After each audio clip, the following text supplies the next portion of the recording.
everybody, and welcome back to G Talk. So, I'm going to get right into this. I didn't intend for this to become a automated enforcement speed camera show, but I do want to continue from my previous episode where I was in an exchange with the York Region Tribunal with respect to speed camera. Now, a fair bit has happened since the last time I reported or spoke about this on here. So as you may know from the previous episode, at the conclusion of the tribunal review, the order to pay the $120 or so penalty remained in place. And so shortly after that, I had received some reminders, from the board saying, hey, you got to pay this. And I replied and said, yes, I understand. As fair as it remains, I will go ahead and pay it. But I'll pursue this through other avenues. And so whoever is on the other side of that email decided that they were going to continue emailing me and tell me that I had no other options and that I had to pay it. And so again, I said, I understand, and I have agreed, and I will, but to tell me that there's no other options is not right either. Now, I get it. Look, in their eyes, whoever that was, what they do in the tribunal, they believe is final, and it is final in the context of the tribunal. But it doesn't mean that there aren't other options that a person, could not explore if they wanted to explore that. So again, thanked them, said, yeah, great, got it. But you can't tell people that this is the only option and then they're done, because if they want to explore these other options, they're going to. And by the way, stop emailing me. I'm going to go and pay the penalty. I don't need you to keep telling me that I need to pay the penalty. So you could see, even that, it's all about, hey, make sure you pay the money. Make sure you pay the money. Make sure you pay the money. Hey, the money, the money, the money, the money. Right. I'm just saying, a lot of people think it's a money grab. There's been a lot of conversation about money, all right?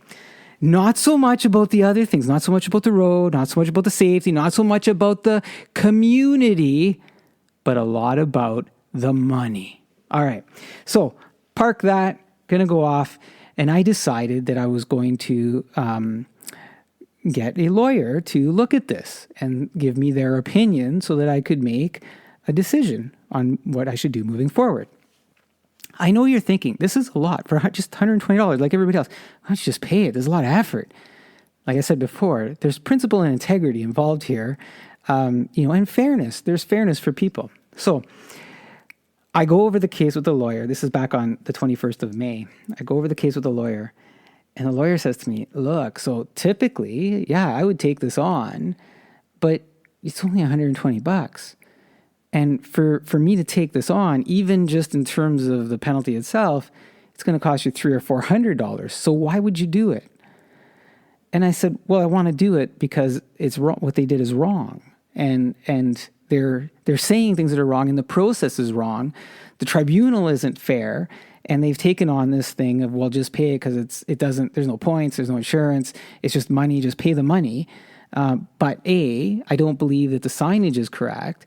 And B, the way that they take people through the appeal process, it reeks of bad taste, nefarious in some respect.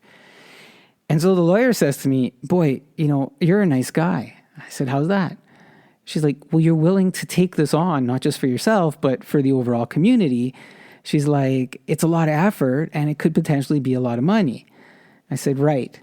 So she goes, why don't you just reach out to them? Why don't you reach out to their governing body and see if they'll, have a look at things for you?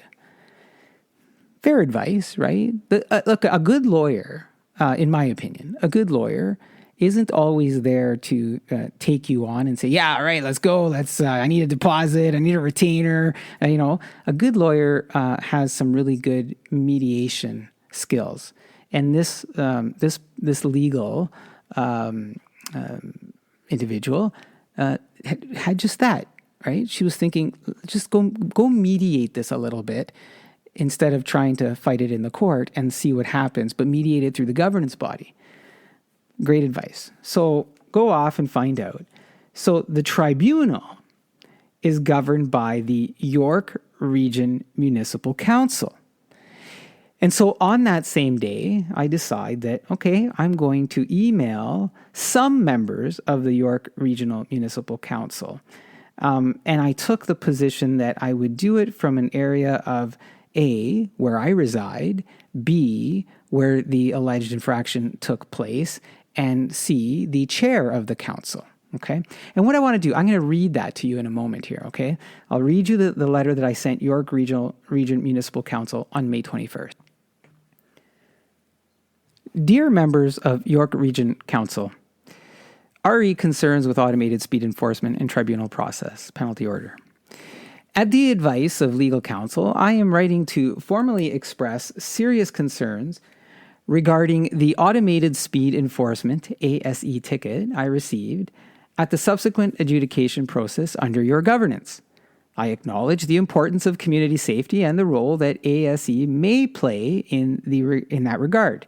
However, the integrity and fairness of the system must also be upheld.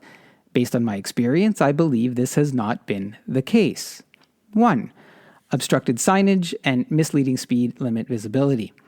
At the location in question, the posted 40-kilometer speed limit sign was obstructed and not reasonably visible to drivers. I provided photographic evidence during both the screening officer review and the tribunal hearing to demonstrate this, yet the issue was dismissed. My vehicle approached the camera from a section where two clearly visible 50-kilometer-per-hour signs were posted, signs which understandably led me to believe the speed limit remained at 50 kilometers per hour. Ontario Regulation 615 outlines specific visibility and placement requirements for traffic signs. If these requirements are not met due to obstruction, it is unfair to penalize drivers who are not afforded a fair opportunity to comply. Number 2. Contradictory and flawed appeal process. The tribunal's decision indicated that my submissions were similar to those presented at the screening level and thus were not persuasive.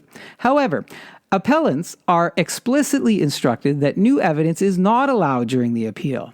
This creates an inherent contradiction. I am faulted for not introducing new or helpful material, yet the process discourages or restricts the introduction of anything additional. Such a structure renders the right to appeal essentially meaningless and disempowers citizens from properly responding to flawed first-level decisions. Number 3, lack of procedural recourse post-tribunal. The tribunal's decision is described as final, with no further appeals permitted and no opportunity to respond or clarify any perceived misrepresentation. This creates a one-sided system with no mechanism for correction, clarification, or balance. In any fair legal or quasi-legal setting, a party should have the opportunity to respond to findings that adversely affect them. Number 4, concerns regarding the system's intent and fairness. Throughout this process, it has been implied both implicitly and explicitly that the matter is inconsequential because the penalty is just money, with no impact on insurance or driving record. However, such reasoning diminishes the civic values of accountability, transparency, and fairness. It suggests a system less interested in safety and more focused on efficient monetary collection. This perception erodes public trust and supports the growing belief that ASE programs serve as revenue tools rather than safety initiatives. I am deeply disappointed, not only with the outcome, but with the tone and structure of the process. As a citizen with over 3 decades of impeccable driving history and a commitment to road safety, I respectfully ask that 1. York Region Council review the governance, transparency, and procedural safeguards of the current ASE and tribunal systems. That the fees I paid on this penalty are refunded. And 3, the signage at this location is corrected so that other citizens have a fair opportunity to follow the expectation. I am confident that a system truly built on community safety and integrity should be able to withstand scrutiny and evolve based on fair feedback. Thank you for your attention to this matter. I look forward to any opportunity to discuss it further and support for your reply of my requests. Sincerely. Now, this went out to Joe DePaula, Councillor, Godwin Chan, Mayor, David West, Mayor, Steve Pellegrini, Councillor, also to the Chair. So that went out on May 21st. I don't think anything that I said in there was unreasonable in any kind of way. I basically said, look, here's a situation. You're the governance body. The system is a little bit broken. Look, even if you ignore the $120 fine, as a counselor, as a leader in the community, wouldn't you look at that and say, we should probably look at this process? Is there merit in looking at this process? Let's respond to this gentleman and acknowledge and thank for, recognizing that maybe something's not right with the process. That's what you would expect. Accountability, responsibility, leadership. These are community leaders elected by the community to serve the community. And they're silent. I got nothing from them. I got zero response from them. Now, somebody maybe in the background did something to send it somewhere. I don't know. That part of it isn't transparent. Because what happened is on May 26th, I get an email from the Director of Court and Tribunal Services, Ms. Reiner. And Ms. Reiner sends me a fairly lengthy response, tries to outline all the different concerns that I have, but this is what she does. It's essentially a regurgitation of the things that I've heard before, okay, which are, well, here you go. Thank you, thank you for taking the time to share your concerns regarding the York Region's ASE program and appeal process. We appreciate your engagement and the opportunity to provide clarification on the matters you've raised. The key here, the opportunity to provide clarification on the matters you've raised. That there tells me that they're not really going to do anything about anything that I've raised, because they're gonna make it clear for me of why I should just pay it and go away, right? Provide clarification on the matters you receive. So concern one, obstructed signage misleading to speed limit visibility. They're committed to ensuring transparency and fairness in the implementation of the program in accordance with the Provincial Automated Speed Enforcement Ontario Regulation 398/19. The regulation requires a sign installed at or immediately before the camera location. York Region exceeds the sign requirements in the region for this area. Then they list in the westbound direction and eastbound direction the speed cameras, the signs that are in use, how one community safety sign zone begins, 4 community safety sign zone ends. So they list the number of signs, which to me is, yeah, you're right. I never said you didn't have a lot of signs. You have a lot of signs. And some of those signs obstruct other signs. And some of those signs are placed strategically to really create confusion for the drivers at times, okay? Now, but they say, well, they're installed to ensure motorists are well informed and promote road safety, particularly in community safety zones. No, they're not, Ms. Reiner. They're not placed to be well informed. It's a mess. The signs are an utter mess, okay? Concern number 2, contradictory and flawed appeal process. Now, they go on to say here, look, the appeal process is designed to be accessible and transparent in accordance with provincial regulations. Upon receiving a penalty notice, individuals have 2 options. They tell me the options that I already know I have and that I've exercised, okay? Pay the penalty or dispute the penalty. We know what's happened there, okay?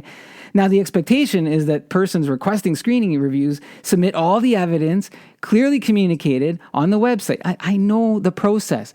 So she doesn't actually acknowledge the contradictory of the flawed process. She just tells me what the process is, which is flawed anyways, okay? So it doesn't really get addressed.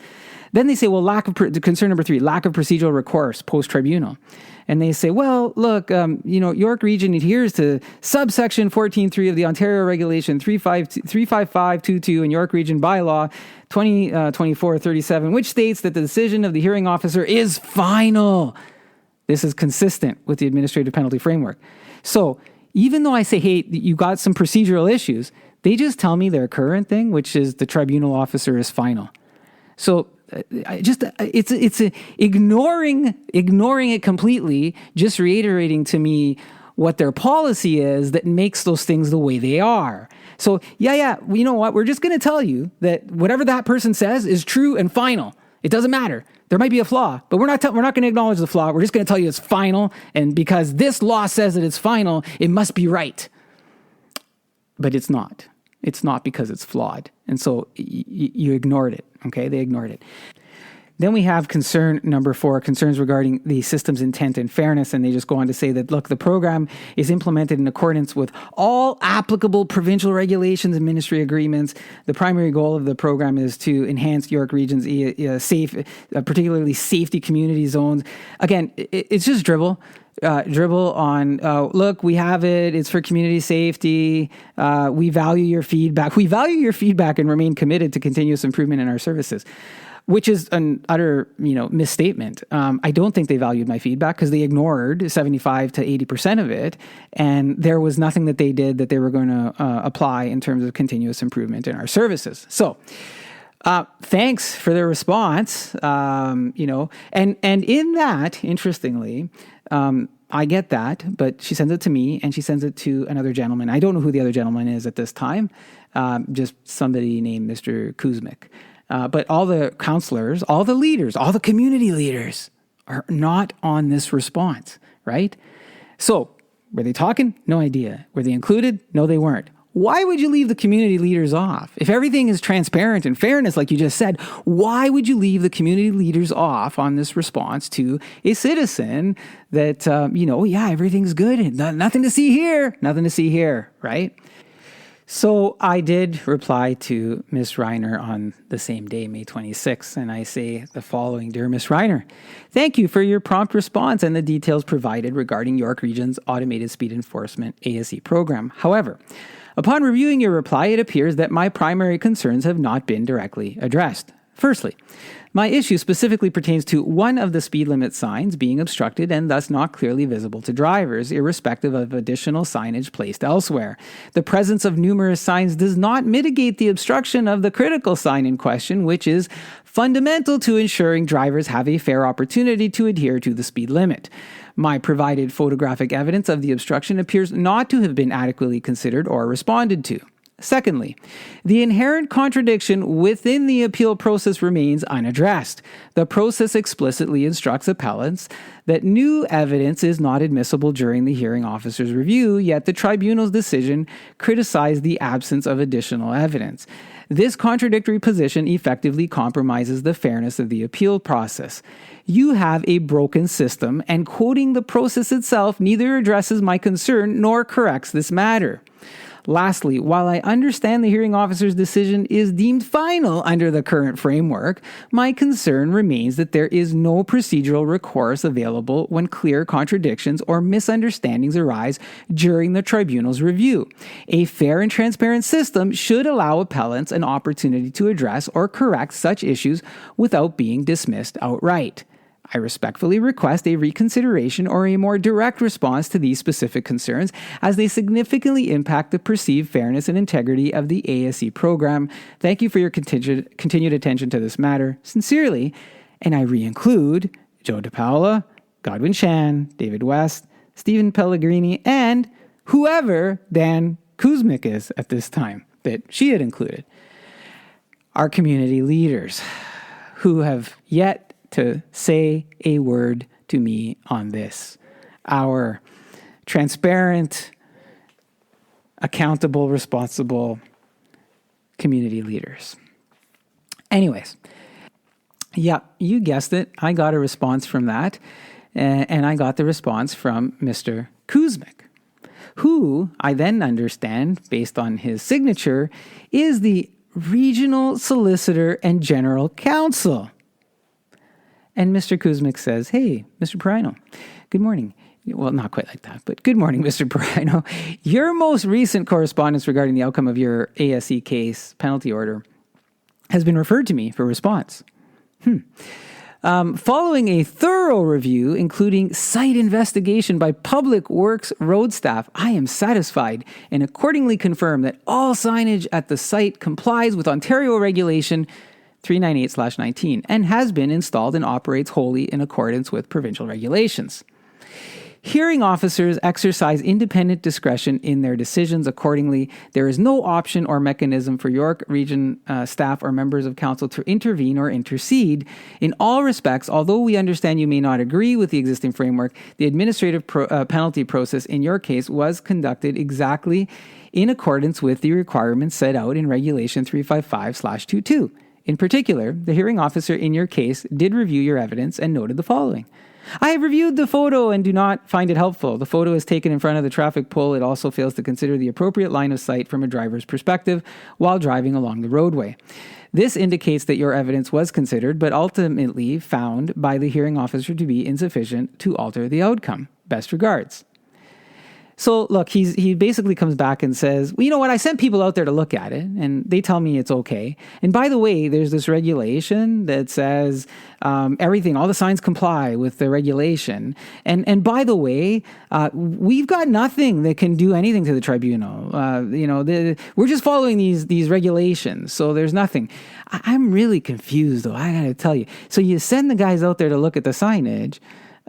They can't do anything because they say, well, your interpretation is they followed the regulation and it's okay. And then there's this tribunal that is flawed, but as leaders, you're not willing to do anything about it because you believe it follows some other regulation, even though it might be wrong. You're willing to live with it's wrong. Okay, that's what I'm hearing here. And then he kind of goes on and he starts talking about the photo again and the evidence, and we all know how that kind of plays out. So here's the thing. I honestly appreciated that something was kind of done, if it was done, if folks actually went out there. But I still found it hard to buy into what was being sold here in terms of we can't do anything about this. Okay. So here's my reply to Mr. Kuzmic. And I sent this on May 29th. And I should let you know, I have yet to hear back from them. It's June 9th. Here's what I said. Thank you for your reply and the efforts taken to investigate this matter further. I understand the importance of maintaining procedural consistency, recognizing that individuals involved may feel a responsibility to uphold and protect a system which supports their respective roles. However, there remain key issues from my perspective, and I would greatly appreciate a more accountable response that directly addresses these specific concerns rather than reiterating flawed procedures or subjective assessments. Firstly, in response to your statement, following a thorough review, including site investigation by Public Works road staff, I am satisfied and accordingly confirm that all signage at the site complies with Ontario Regulation 398/19. I would like to submit for your consideration that, to my understanding, Ontario Regulation 398/19 does not provide specific guidelines on the physical placement of signs, such as height, angle, distance from the roadway, or measures to prevent obstruction by foliage or other objects. Given this, I am unclear how your satisfaction with the regulation addresses the issue of the obstructed sign. Are we to interpret this compliance as allowing signs to remain partially or fully obstructed? My concern lies specifically with the visibility and clarity of the sign. As of my last visit to the site on the weekend of May 24th, 2025, this sign remains obstructed, as I've shown. Secondly, your reply references the hearing officer's comment. I have reviewed the photo and do not find it helpful. The photo is taken in front of the traffic pole. It fails to consider the appropriate line of sight from a driver's perspective while driving along the roadway. Now, this statement implicitly acknowledges that the sign is obstructed. The photograph I provided represented an actual line of sight approaching that section of road. At no point during the review did the hearing officer seek clarification on the line of sight, nor was I aware or advised that additional evidence could be submitted. Clearly, given that there is photographic evidence and ongoing discussion about what constitutes obstruction, there must be an acknowledged issue regarding the visibility of the sign. The hearing officer's statement remains insufficient to uphold the assessment, particularly given the constraints placed on the presenting additional evidence. Thirdly, your reply references the hearing officer's statement selectively and overlooks a critical contradiction. The officer states, the request to review a screening officer's decision is not an opportunity to present the same evidence and submissions in the hopes of obtaining a different result. However, the appeal process explicitly restricts introducing new evidence, inherently limiting an appellant's opportunity to fully present their case. The contradiction is consistently overlooked in responses. Regardless of the issue with the obstructed signage, this procedural flaw alone warrants consideration for dismissal of the charge. Amidst all of this, a larger issue persists. The signage leading to the obstruction borders on being misleading. Outside of what current guidelines may provide, large signs display one speed limit, only to be followed by smaller signs indicating a different limit, then changing back again quickly. This approach fails to provide drivers with fair opportunity to adjust safely, contributing to confusion, frustration, and ultimately unsafe driving conditions. Considering the ongoing recognition that an obstruction exists, let me be the first to propose a practical solution. If I were to concede pursuing any reversal of the penalty or other noted failures of this process, would York Region consider A, addressing and rectifying the visibility issue with this sign to ensure clarity for all drivers moving forward? B, correct the tribunal process to make it clearer and fairer with respect to the presentation and inclusion of evidence at the hearing officer stage. C, conduct a formal review of signage placements and make corrections so that it is less confusing for drivers between speed zone changes, especially where automated enforcement cameras exist in York Region. Having these matters corrected would be worth the fee I've paid, the time I've invested, and that I'm willing to continue investing in resolving these legitimate experiences and concerns, especially if it helps other citizens. Surely, among yourself and the many very quiet community leaders included in this exchange, there must be a shared interest in improving this process for the benefit of the entire community. Otherwise, it is truly just a money grab. I look forward to a collaborative response in the best interest of the community, its safety, and fair treatment. Sincerely, CC, Joe DePaula, Godwin Chan, David West, Steve Pellegrini, and Barb Reiner. Look, I provided an out. I provided a solution, right? Even if this individual believes, well, we've got these rules, right? We've got these laws and bylaws and regulations, one of which is being referenced incorrectly based on my knowledge and understanding. Okay, so he quoted 398/19. And I've described there, what it actually is and what it actually isn't. And he may be using it incorrectly in terms of, justifying the response to me. Again, I haven't gone through the, how one policy affects another policy, but based on the exchanges that I've had, there's something not quite right about that. But even if you subscribe to all of that, okay, as a York Region Council, as responsible community leaders, and all I'm saying to you is, look, you were willing to send people out there. So you do have some control in how the signage works. And so you could just choose to hide behind whatever regulation you choose to quote on whatever day, or you can choose to maybe do something else about it, okay? Because if you truly believe it, if you truly let's make this right from a community safety perspective, okay? Like, obviously, there's something to this. Let's try and make this right. You do have the power to do something different, even within the regulations that you're quoting or misquoting, right? And then all I'm saying is, look, go have a look. Go have a look, because the way these things are set up, it is confusing for people. And the people I talk to are experiencing the exact same thing, right? So I'm not, sticking the flag here and saying there's no other way to do this. Look, keep your $120. I don't care anymore about the $120, okay? It was never about the $120. It's always been about, there's something not right about how these signs are placed, fairness to the community, and largely the process by which you go by. And look, if you believe, like, if you read this and you say, well, the tribunal's thing is final, whatever they say is final. But if you read that and you can appreciate that maybe something isn't right, as community leaders, as a legal individual in the community, wouldn't you say, let me talk to somebody about this? Because this isn't right. We're asking citizens to provide evidence, but then we're telling them they can't provide any more evidence, and then we're telling them that they should have provided more evidence.